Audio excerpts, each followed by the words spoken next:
За безмалку половина милион евра државата го издаде под концесија Охридското езеро. Иако од Министерството за земјоделство не откриваат кој ќе стопанисува со Охридско во наредните 6 години, за која фирма станува збор, кога е регистрирана и кој стои зад неа. Дознаваме дека се работи за известна струшка фирма Екосвет К21, која на вчерашното јавно наддавање ја доби концесијата за Охридското езеро за сума од фантастични 400.000 евра. Ова е највисоката сума откако езерото се дава под концесија и покрај апелите на природонаучниците, Охридско од двете страни на езерото да не се издава под концесија најмалку 10 години.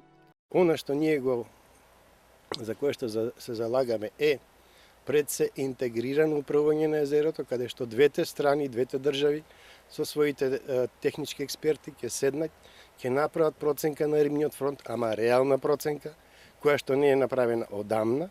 Од кога не е направена? Реалната проценка зависи од она колку науката е присутна на езерото, односно колку има средства да ја следи состојбата. За жал, последниве 2 децении ние имаме само да речем инцидентни сознанија, а не перманентни. Стопанисувањето со езерото е вносен бизнис, преку кој се перат дебели пари. Отворено кажуваат рибарите.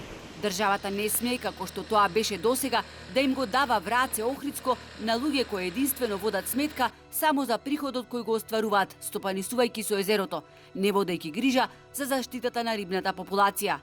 Државата, иако е должна, таа не се грижи за Охридско езеро и затоа владее хаос и ќе продолжи понатака да владее хаос ако не се сменат овие работи, односно не се дозволи на некоја научна установа или на Македонската риболовна федерација да управува со тие риболовни води.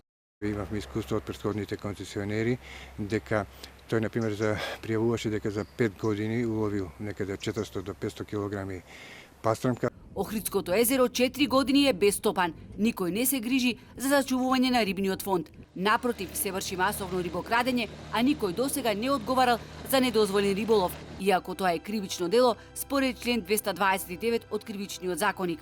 Таа слика ние што ја гледаме додека нуркаме, го забележуваме, ова е вистина трагична. Рибите се заглавени во мрежите и дури со денови не можат да се хранат и не можат да се репродуцираат. Имаше, мислам, дури како завеси беа огромни, дури на 40 метри длабочина имаше голем број на мрежи кои многу беше тешко да се отстранат. Спортските риболовци гневни. Ендемичните видови риба, пастрмката и белвицата се пред истребување велат и треба да се стават на црвената европска и светска листа на загрозени. Згора на тоа, наводно поради технички недостатоци, 5 години поред не се врши ниту вештачко порибување на езерото.